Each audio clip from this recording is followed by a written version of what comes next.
Amém? Vocês estão me ouvindo bem aí? Eu estava ouvindo o Luiz no som estéreo aqui, né? E ele usou bem o tempo, né? O finalzinho que ele comeu 1 minuto do combinado, falando do aniversário dele, não tem jeito não, só Jesus na causa para cuidar desse Luiz, meu Deus do céu.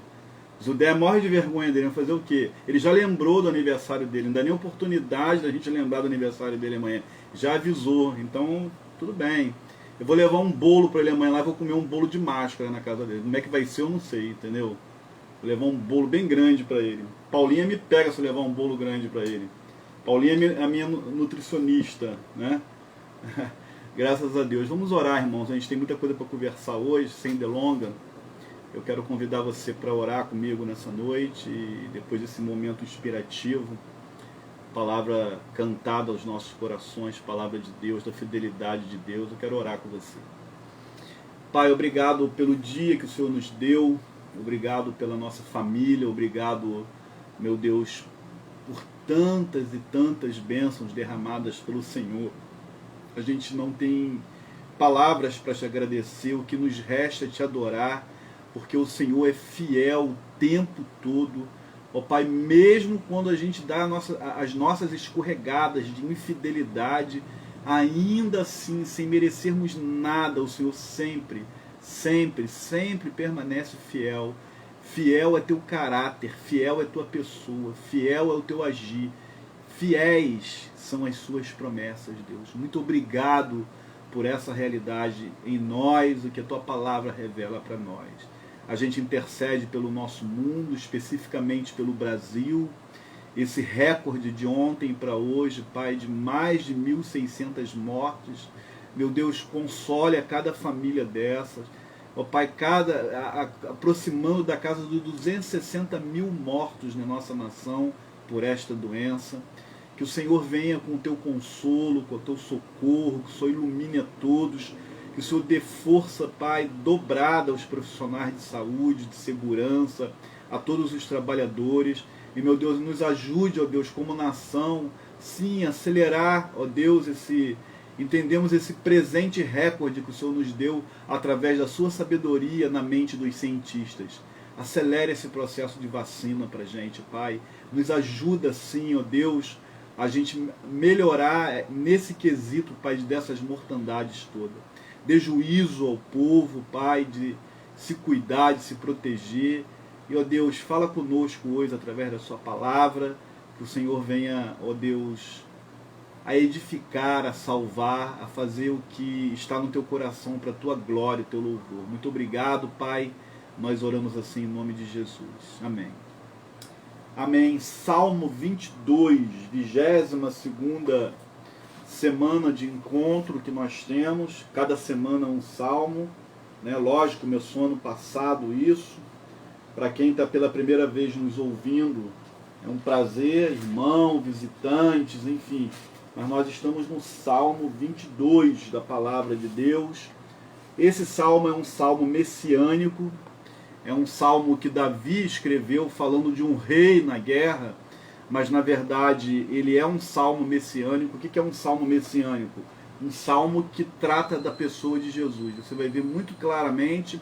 Eu vou fazer alguns cruzamentos de alguns trechos dele, e eu quero que você fique bem atento, para você não perder o raciocínio desse Salmo 22. Ele é muito rico, é uma música muito linda, e a gente vai ler para você ele agora, o Salmo 22 de Davi. Salmo davídico, um salmo considerado um dos salmos messiânico também, tá bom? Que retrata a pessoa do Filho de Deus. Eu vou ler na versão NVI, eu peço que você me acompanhe aí na sua casa. Diz assim: meu Deus, por que me abandonaste? Por que estás tão longe para salvar-me, tão longe dos meus gritos de angústias? Meu Deus, eu clamo de dia, mas não me respondes. De noite não recebo alívio. Tu, porém, és o santo, és rei, és o louvor de Israel. Em ti os nossos antepassados puseram a sua confiança. Confiaram e os livraste. Clamaram a ti e foram libertos. em ti confiaram e não se decepcionaram. Mas eu sou verme, não homem, motivo de zombaria e objeto de desprezo do povo. Caçoam de mim todos os que me veem balançando a cabeça, lançam insultos contra mim, dizendo: recorra ao Senhor, que o Senhor o liberte. Algumas versões, que o Senhor te salve, que ele livre, já que ele quer bem. Contudo, tu mesmo me tiraste do ventre e deste-me segurança junto ao seio de minha mãe. Algumas versões de vocês, ao colo da minha mãe. Desde que nasci, fui entregue a ti, desde o ventre materno és meu Deus. Não fiques distante de mim, pois a angústia está perto e não há ninguém que me socorra. Muitos touros me cercam, sim, rodeiam-me os poderosos de Baçã, como leão voraz, rugindo, escancararam a boca contra mim. Como a água me derramei, e todos os meus ossos estão desconjuntados. Meu coração se tornou como cera, derreteu-me no meu íntimo. Meu vigor secou-me como um caco de barro, e a minha língua gruda no céu da boca. Deixaste-me no pó à beira da morte. Cães me rodearam, um bando de homens maus me cercou. Perfuraram minhas mãos e meus pés. Posso contar todos os meus ossos, mas eles me encararam com desprezo. Dividiram as minhas roupas entre si e lançaram sortes pelas minhas vestes. Tu, porém, Senhor, não fiques distante, ó minha força, vem logo em meu socorro. Livra-me da espada, livra a minha vida do ataque dos cães, salva-me da boca dos leões e dos chifres dos bois selvagens. E tu me respondeste: proclamarei o teu nome a meus irmãos na assembleia, algumas versões na congregação te louvarei. Louvem-no vocês que temem ao Senhor, glorifiquem-no todos vocês, descendentes de Jacó. Tremam diante dele todos vocês, descendentes de Israel, pois não menosprezou nem repudiou o sofrimento do aflito. Não escondeu dele o rosto, mas ouviu o seu grito de socorro. De ti vem o tema do meu louvor, da grande assembleia. Na presença dos que temem, cumprirei os meus votos. Os pobres comerão até ficarem satisfeitos. Aqueles que buscam o Senhor o louvarão. Que vocês tenham vida longa. Todos os confins da terra se lembrarão e se voltarão para o Senhor. Todas as famílias das nações se prostrarão diante dele, pois do Senhor é o reino, ele governa as nações. Todos os ricos da terra se banquetearão e o adorarão. Haverão de ajoelhar-se diante dele todos os que descem ao pó, cuja vida se esvai. A posteridade os servirá. Gerações futuras ouvirão falar do Senhor, e a um povo que ainda não nasceu proclamarão seus feitos de justiça, pois ele agiu poderosamente. Amém. Graças a Deus, são 31 versículos que a gente leu aí junto, você pode acompanhar, ouvir no seu smartphone, onde você tem recurso aí. Mas o Salmo 22, na verdade, ele prenunciou a atitude reais de um rei que fez-se servo, né? E não me refiro a Davi, o autor do Salmo. É certo que ele escreveu a respeito da sua realidade como rei no Salmo, mas assim como outros cânticos que ele compôs, né, a gente vai observar que ele apresenta a Deus a sua situação, a sua confiança no Senhor, a consciência da sua condição humana, a dependência de Deus, sua queixa de perseguição e cerco de inimigos. A gente já está familiarizado com essas questões. O clamor por livramento, a exaltação da libertação, da salvação que Deus dá a ele desse perigo. É um salmo de Davi. Contudo, preste bem atenção, o Espírito Santo de Deus, autor último das Escrituras, que ela é divinamente inspirada, é o que diz 2 Timóteo 3,16, parece ter revelado por meio de Davi e da história de Davi, no seu salmo, um clamor por socorro de realidade de um outro rei, que o Novo Testamento, no livro do Apocalipse, chama Rei dos Reis, o Messias, Jesus, o Filho de Deus, como um servo para o seu povo. Então o Salmo 22 é um salmo de profunda lamentação, que se encerra como um salmo de louvor e de libertação. Se refere especificamente e de forma profética à crucificação e à ressurreição de Jesus. Embora Davi escreveu numa atitude dele, ele foi usado, divinamente inspirado, como eu estou colocando, e ele retratou a história do Filho de Deus sem saber o que estava fazendo. Porque era Deus, que é o Senhor que conduz o compilar da sua palavra, o montar da sua palavra. Os termos de Davi que ele utiliza para descrever a situação são inspirações de Deus para a vida dele. Então eu quero pensar com vocês aí em 5 traços desse texto para a gente poder dessecar um pouco esse texto grande aí, mas vai dar certo. Eu quero que você me acompanhe. Tá? O Salmo inicia aí com o primeiro traço. Qual é o primeiro traço desse texto? A obra do Messias, né? Então no texto é fato que Davi foi alvo, né? Que esse rei, Davi, foi alvo, e Jesus, no caso, né, foi alvo do juízo divino dos pecadores. Ele vai dizer muito claramente, né, uma palavra muito conhecida nossa, lá em Mateus 27, Deus meu, por que me abandonaste ou por que me desamparaste? Davi começa com esse salmo é citado por Jesus na cruz. Essas palavras ditas da boca, da voz de Jesus, por volta de 3 da tarde, ou seja, pouquinho antes de morrer, é muito interessante, onde os teólogos, os estudiosos dizem pra gente que é o momento sim que ele recebe o pecado de toda a humanidade, e ali naquele momento não é um abandono de Deus, mas é a dor do pecado, da vergonha, da culpa, do ultraje do homem recaindo sobre um único homem. Assim como o pecado entrou por um homem, Adão, o pecado, a gente vai ser liberto dele por um único homem, Jesus, o segundo Adão. Então a Bíblia explica que a sua morte não foi um acidente de percurso, algo colateral, né, que não deu certo num plano traçado. Jesus deliberadamente deu a sua vida. E Deus deu o seu Filho para que todo aquele que nele crê não pereça e tenha vida eterna. Além de Deus dar, Jesus também se doa, permite, é obediente. A palavra diz pra gente, até a morte de cruz, em Filipenses 2. Então o motivo disso daí foi o quê? Esse primeiro traço é a obra do Messias.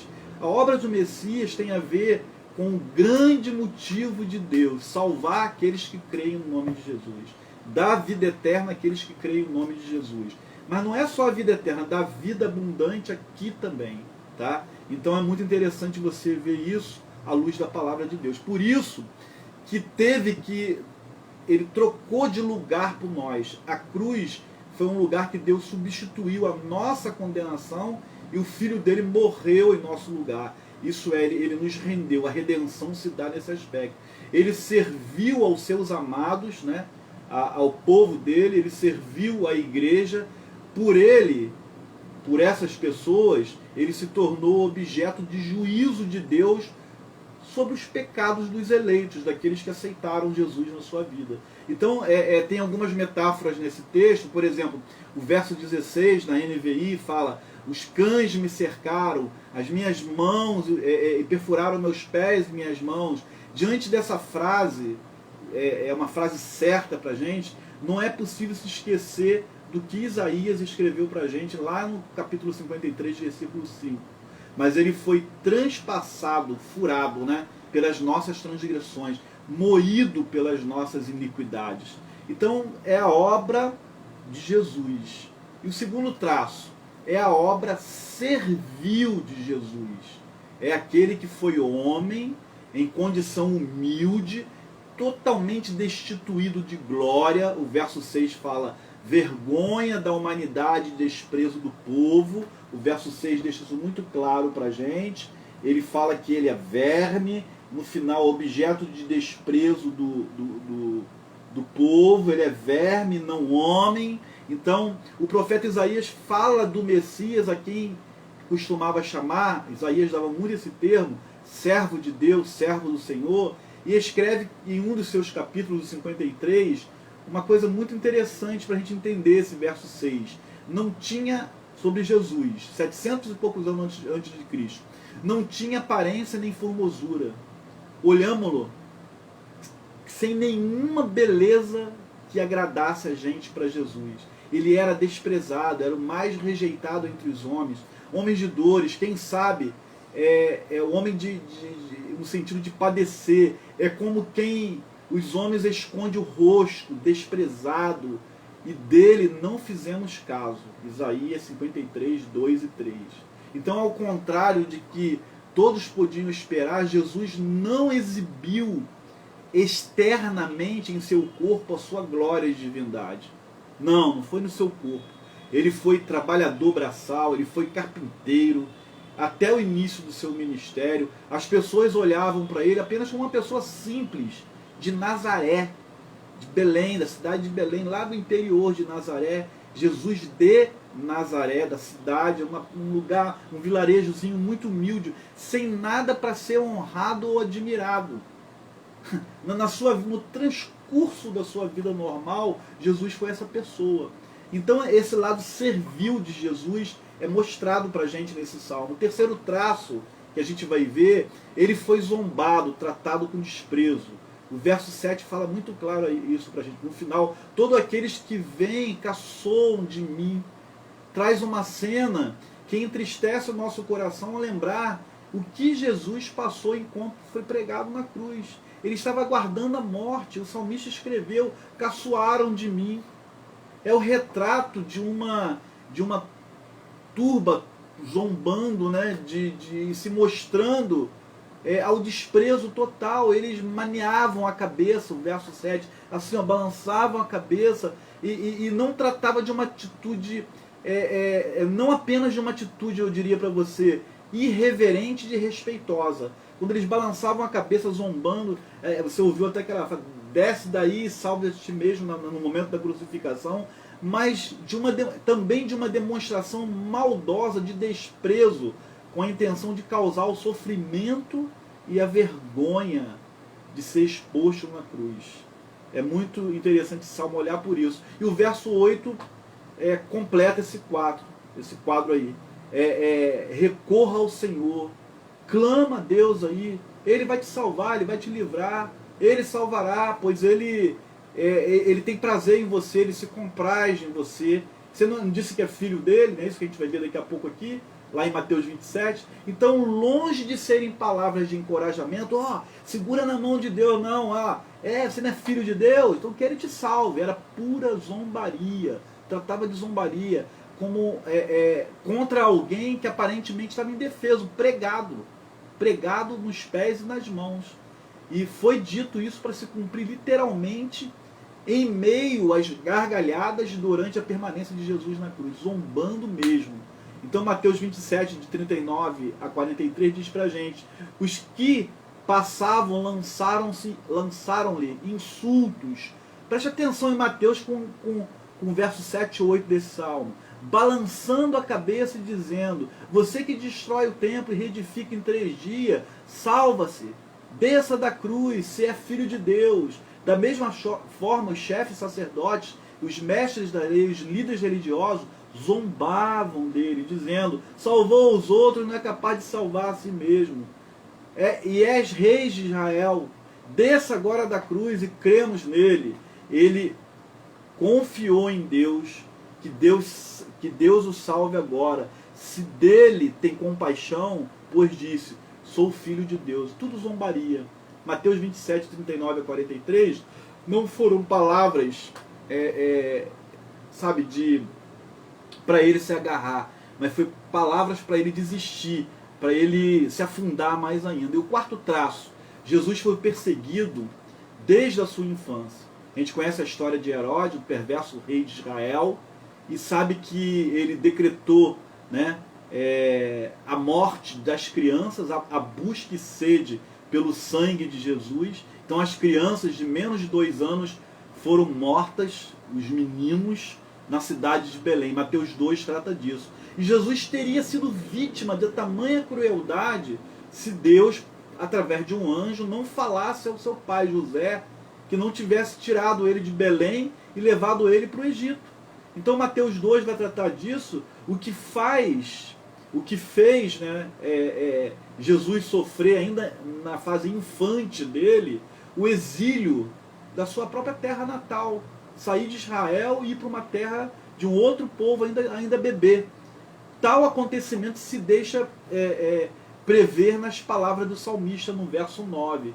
Conduziu-me em segurança no seio da minha mãe, na minha versão. Na versão de vocês, alguma das maiorias aqui não está com a NVI, no colo da minha mãe. Então ele foi carregado como criança no colo da mãe, aos cuidados do seu pai terreno José, para o Egito.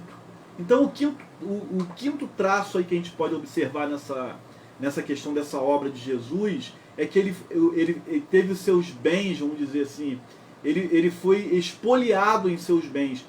Tomaram o que ele tinha. O que ele tinha na cruz? O verso 18 fala disso. Eles repartiram as minhas vestes entre si e jogaram pela minha túnica. Ou fizeram uma aposta pela túnica de Jesus.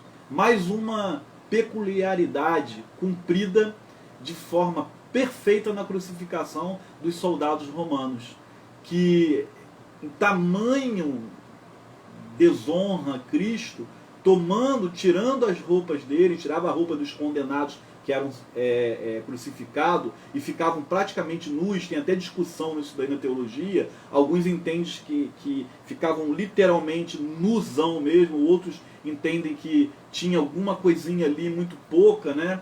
Então, o Salmo 22 é escrito, né, sei lá, quase 1000 anos antes, aí, aproximadamente, retrata essa história de João 19. Tendo crucificado Jesus, 19, de 23 a 24. Tendo crucificado Jesus, os soldados romanos tomaram as roupas dele e dividiram em 4 partes. O roupão de baixo era uma roupa só, era uma túnica grandão. Dividiram em 4 partes, para cada um deles restando a túnica. Esta, porém, era sem costura, tecida em uma única peça, alto a baixo. Não a rasguemos, disseram uns aos outros. Vamos decidir por sorteio quem ficará com ela. E isso aconteceu para que se cumprisse as escrituras. Dividiram as minhas vestes, as roupas entre si, e tiraram sortes pelas minhas vestes. Foi o que os soldados romanos fizeram. Então você vê um cumprimento desse salmo na crucificação de Jesus. Então Jesus, o eterno Deus, sabia que cada um desses fatores era necessário para o cumprimento do propósito de salvar o povo e a igreja. E assim ele fez, ele foi obediente até a morte. A sua atitude de real servo, rei dos reis que se torna servo, foi uma atitude servil. Um rei que se tornou servo, um rei que assumiu a carga e não exigiu nada dos seus súditos, um rei que, apesar de toda a glória, morreu para salvar e proteger um povo de quem ele mesmo foi ultrajado ali pela cruz, foi totalmente humilhado. Esse povo teve vergonha dele. Então foi um rei, em lugar de ser servido, ele serviu a quem ele amava. Então o versículo 19 e 21 a 21, até esse ponto aí a gente vê o sofrimento do salmista, mas o Senhor Deus parecia também para o salmista, e aí que Jesus repete isso no verso 1, no verso 11, no verso 19, parecia muito distante. É um grito para Deus se aproximar. Olha só o verso 1, né? Deus meu, porque Deus meu, porque me desamparaste. O verso 11 vai dizer para a gente, não fiques distante de mim. O verso 19 vai dizer para a gente, tu, porém, não fique distante. É um clamor muito grande que ele se vê nesse abandono, né? Se sente nesse abandono. O Senhor é a única força, essa fonte de força que pode ajudar a gente a repelir os ataques daqueles que querem nos atormentar. Então o emprego dessas metáforas, por exemplo, de animais que a gente viu aqui, a gente viu cão, leão e touros, né? Verso 12, 13 e 16, a gente vê a parte feroz, maldosa do ser humano contra a figura do rei. Que rei? O rei Davi, ele enfrentou isso, mas profeticamente na vida de Jesus Cristo, nosso Salvador. Então o verso 22 e 24 agora, este salmo não somente fala dessa dor de Davi, ele profetiza esse padecer do nosso Salvador, como também ilustra como Deus liberta, muito interessante. Na cruz, a ressurreição, em Davi, as vitórias nas batalhas humanas. Onde é que Jesus venceu? Quando ele ressuscita. Então o Senhor respondeu, e Davi, que sofrera tanto, promete cantar louvor ao Senhor. Quem é o Senhor para o Davi? O seu Redentor. Nem escondeu o seu rosto. Ele não escondeu o seu rosto de mim. Então o salmo começou com uma sensação de desespero, porque me desamparaste, e depois ele começa a se sentir meio separado de Deus e termina com uma gratidão. Na verdade, Deus está próximo, nos responde, nos salva. Ele diz que vai anunciar esse Deus para as outras nações. Ele vai levar o nome desse Deus, a história desse Deus adiante. Interessante que da gente poder notar que o versículo 22 fala na assembleia, em algumas versões, na congregação, em algumas versões, né? Ele diz assim, o verso 22, fala para a gente claramente assim: proclamarei o teu nome a meus irmãos na assembleia, na minha, em algumas na congregação. No Antigo Testamento é equivalente à igreja no Novo Testamento. Então você vê que essa experiência do sofrimento do rei vai ser anunciado entre o povo, como a gente acabou de ler aqui, o povo que o reverencia, o povo que o adora, o povo que o serve. E esse verso 29 é bem refletido lá. Olha só o verso 29 que fala pra gente, que coisa interessante. Todos os ricos da terra se banquetearão e o adorarão, haverão de ajoelhar-se diante dele todos os que descem ao pó, cuja vida se esvai. Olha que texto interessante, um paralelo que a gente chama de Filipenses 2, 9 e 11, que fala que todos se prostrarão diante do Senhor do universo, diante do Rei dos Reis. Por isso, diz Filipenses 2, 9, Deus o exaltou à mais alta posição, lhe deu o nome que está acima de todo nome. Preste atenção, para que o nome de Jesus se dobre todo o joelho, no céu, na terra e debaixo da terra, e toda língua confesse que Jesus Cristo é o Senhor, para a glória de Deus Pai. É um espelho desse versículo 29. A história bíblica, o compilar bíblico, mostrando essa parte de um Salvador, de um Senhor que padeceu por nós. Tá? E aí a conclusão, versículo 31, o povo que nasce. A mensagem evangélica da morte e da ressurreição de Jesus Cristo há de se espalhar de maneira poderosa, geograficamente, aos 4 cantos da terra, para todas as eras, por todos os tempos. Ele diz, há um povo que ainda não nasceu. Olha como é que Davi estava escrevendo. Proclamarão seus feitos de justiça, pois ele agiu poderosamente. Todas as pessoas vão ter acesso, vamos dizer, todas as nações, todos os cantos da terra vão ter acesso à clara mensagem daquilo que Deus fez.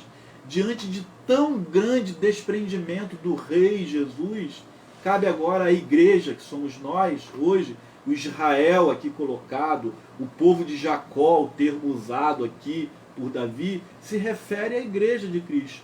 Manter viva essa proclamação desse rei eterno, desse rei que se fez servo, esse rei que não veio para ser servido, mas veio para servir aos seus súditos. Uma mão contrária de ideia, que o rei fica lá no trono e todo mundo se ajoelha e todo mundo entrega tudo a ele. Jesus foi o rei diferente.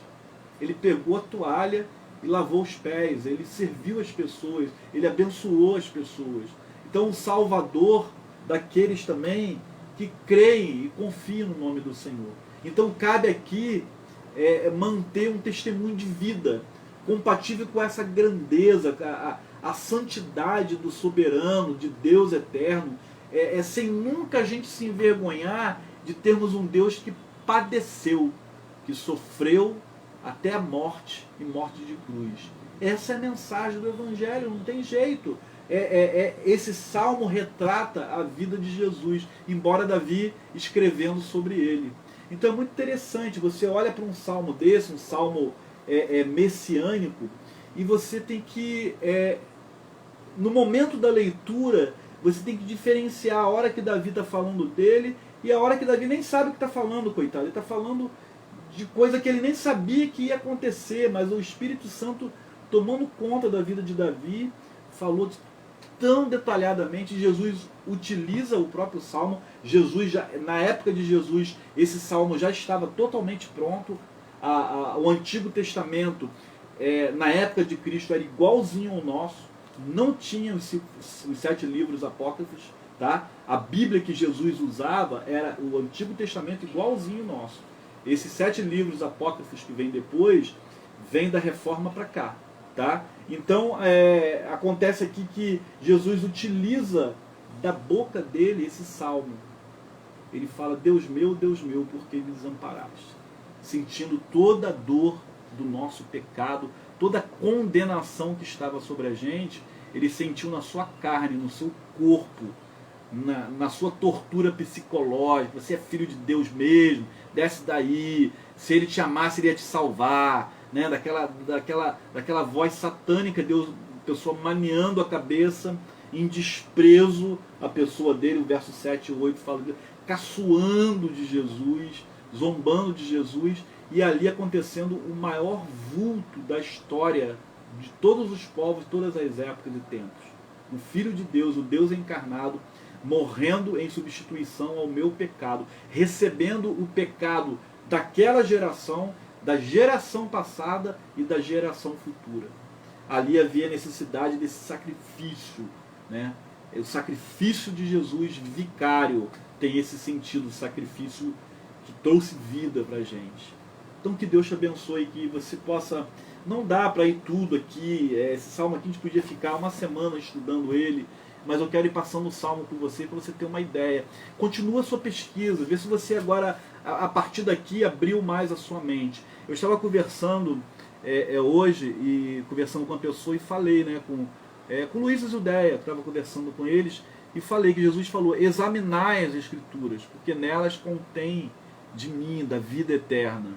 Então não é ler a Bíblia somente. A gente pega leve quando fala, lê a Bíblia mais, irmão. Você gruda um pouquinho na palavra. Não, examine, pesquise, leia a Bíblia, veja as referenciazinhas, aquelas letrazinhas, vai com a Bíblia para lá e para cá, vai no Antigo Testamento, faz pontes para você entender.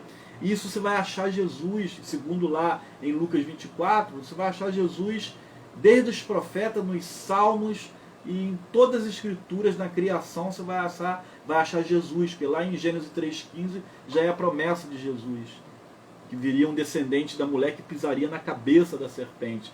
Então você vai ver que é tremenda. A Bíblia ela é toda cristocêntrica, ela aponta para Jesus. E esse Salmo 22 é um salmo messiânico. Que Deus te abençoe, que você possa compreender que através do sofrimento de Jesus, por tudo que ele passou, o rei que serviu, um rei que foi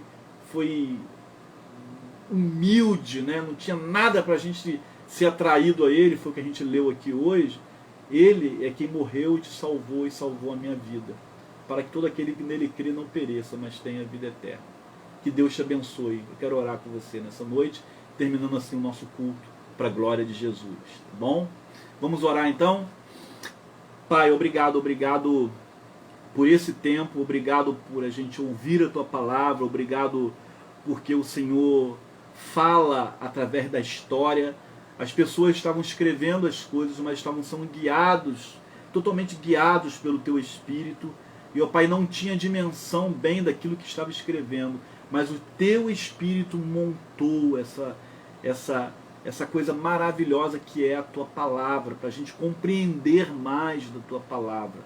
Toma nas Tuas mãos, Pai. Traga descanso na nossa alma, para a gente saber, ó Deus, que o Senhor é fiel, que o Senhor permanece a cada dia, Pai, em mínimos detalhes, cumprindo a Sua Palavra, mais de 700 anos depois na vida do Teu Filho, e a Tua Palavra se cumpre na nossa vida quando a gente abre o coração para Ti.